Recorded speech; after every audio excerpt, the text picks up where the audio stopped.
My dear brothers and sisters, it's a very interesting story. Two people were under the possession of the evil spirits.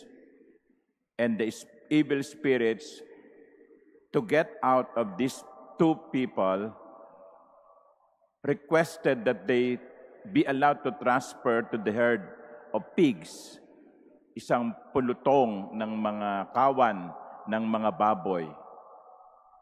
Sabi ni Jesus, okay, sige, lumabas kayo dyan sa taong yan, lumipat kayo sa mga baboy. And nung pumasok yung masamang espiritu sa mga baboy, yung mga baboy nagtakbuhan patungo sa burol at nahulog sa dagat at nalunod. But what is more interesting is this. When the village people, the whole town, knew what happened, they came out to meet Jesus, and when they saw him, they begged him, please, leave us. Leave us. Yun ang pakiusap nila kay Jesus. Umalis ka na. Walang ibinigay na paliwanag ang Ebanghelyo. Hindi binigyan ng dahilan. Bakit? Bakit ganun ang kanilang pakiusap? Natatakot ba sila na baka mamaya meron pang ibang mga masasamang espiritu maubos yung mga baboy namin? Natatakot ba sila na mawalan sila ng mga hanap buhay? O kaya, posible ba na nahiya sila sa kanilang sarili sapagkat alam nila sila makasalanan at ang sabi nila kay Jesus, we are not worthy. Parang sinasabi natin before communion, Lord, I am not worthy that you enter under my roof. I am not worthy. You are not worthy. We are not worthy. And so the townspeople requested Jesus to leave. Possible. It's a possible explanation. They were humbled by the presence of God in their midst. But it is also possible. It is also possible that they have grown accustomed to evil, that they don't want Jesus to disturb their peace. Parang nakasanayan na nila na nandiyan yung masamang espiritu Araw-araw namin yung nakikita Okay na sa amin. Nasanay na sila. Kaya siguro ang pakiusap nila kay Jesus, huwag mo nang guluhin ang buhay namin. Don't rock the boat. Leave our district.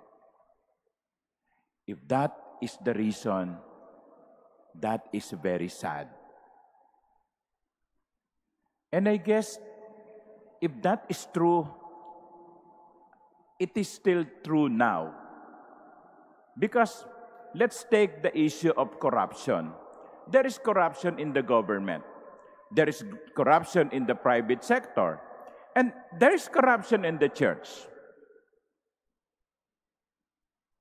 Have we become accustomed to corruption?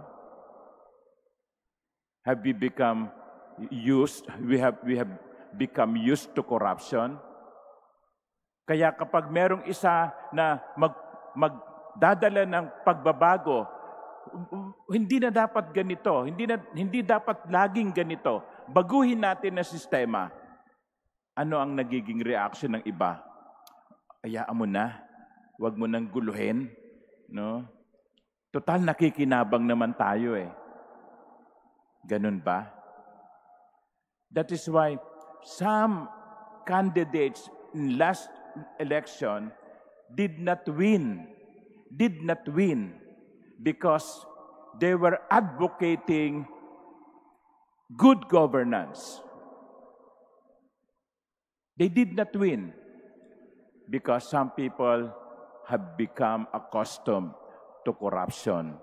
They don't want anyone to come in and change the system. Nasanay na eh. Nakasanayan na at nagustuhan na ang ganitong klase ng buhay. Kaya ayaw ng mga taga-baryo na manatili si Jesus sapagkat ginugulo ni Jesus ang kanilang nakasanayan.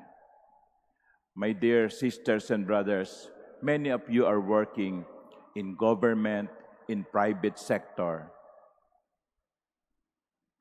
What needs to be changed in your workplace? Are you willing to advocate the change that is needed? Father, nako, mahirap magsimula no? Baka makainitan ako no? Mahirap na mag-propose ng pagbabago no? Baka mapasama pa ako. Kasi nga, nasanay na. Alam nyo, mga minamahal kong kapatid, hindi lahat ng nakasanayan dapat ipagpatuloy. Hindi lahat ng nakasanayan ay mabuti.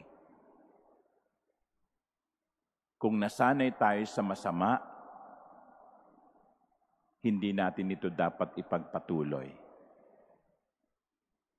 Kailangan nating baguhin. I hope when we make choices in life, it will be a choice to make this world a better place.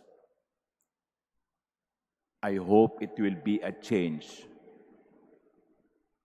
that will mean better lives for people. Hindi lahat ng nakasanayan ay dapat ipagpatuloy. Amen.